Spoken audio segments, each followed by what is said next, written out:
सुप्रभात मित्रों, मैं आशुतोष पंवार आ चुका हूं आप सभी के बीच में एक बार फिर से एक नई वीडियो लेकर। तो आज की हम इस वीडियो में यह चर्चा करने वाले हैं कि महासु देवता कहां से आए और क्यों उनकी उत्पत्ति हुई। तो लेके चलते हैं आपको उत्तराखंड के जौनसार बावर क्षेत्र में। तो जौनसार बावर में एक हनोल नामक स्थान है जहाँ एक कृमिट राक्षस रहता था। वह एक भयानक राक्षस था। वह ऐसा राक्षस था कि हर एक महीने में उसे बलि चाहिए होती थी। तो एक उसी के आगे एक महेंद्रथ नामक एक स्थान है जहाँ हूणा भाट नामक ब्राह्मण रहते थे। यह वह ब्राह्मण हैं जिन्होंने महासु देवता को जम्मू कश्मीर से हमारे उत्तराखंड जौनसार बावर में लाया था। तो उनकी बीवी एक बार यमुना नदी के तट पर पानी भरने जा रही थी, तो तभी वहाँ कृमिट राक्षस उसे पकड़ लेता है। तो जैसे तैसे कर कर वह उसे वहाँ से छुड़ा लेती है और घर जाकर अपने पति को बताती है कि नदी किनारे उसे कृमिट राक्षस ने पकड़ लिया था।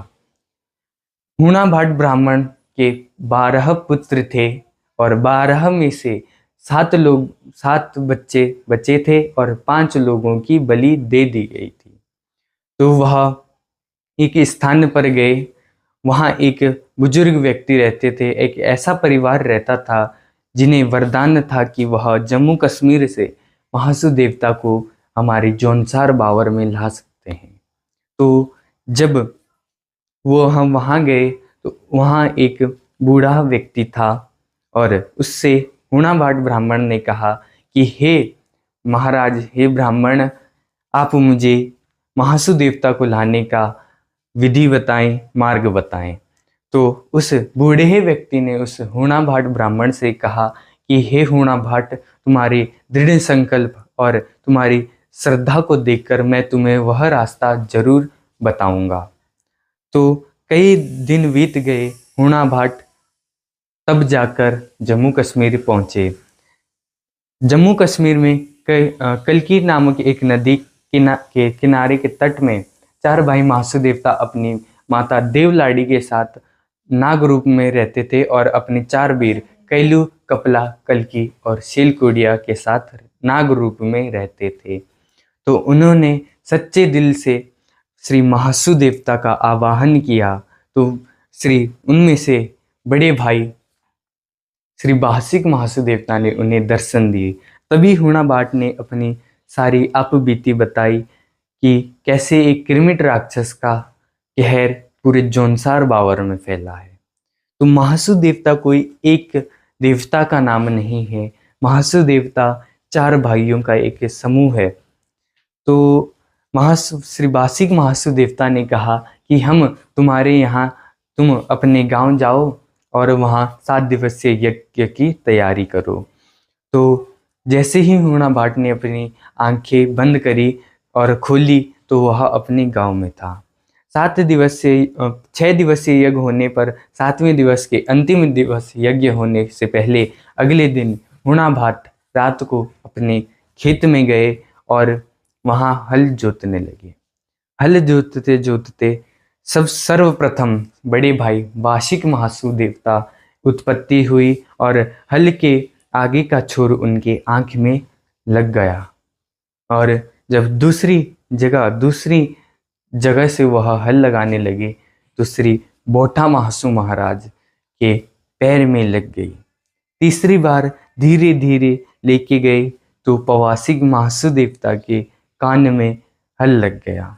चौथी बार धीरे से ले जाके सबसे सटीक उत्पत्ति श्री चालदा महासु देवता की हुई, जिन्हें छत्रधारी के नाम से जाना जाता है। अपनी देवलाड़ी माता के साथ यह 4 भाई उत्पन्न हुई। तो वह हूणा भाट ब्राह्मण के घर पर रुके हुए थे। तो जब वह दिन आया जब हूणा भाट को कृमिट राक्षस के पास बलि के लिए जाना था। तो महासु देवता ने कहा कि हे हूणा भाट, तुम ना जाकर मैं तुम्हारे बदले जाता हूँ और उसका अंत करूँगा।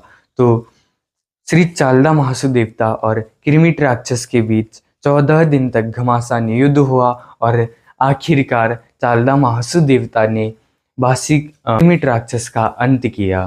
तो इस तरह से कुछ हमारे जोनसार बावर में न्याय के देवता श्री महासु देवता हुआ। तो पहले भाई जब उन्होंने अपने अपने मंदिर बांटे, अपने स्थान बांटे, तो सर्वप्रथम जो बड़े भाई भासिक महासु देवता थे उन्होंने महेंद्रथ स्थान चुना।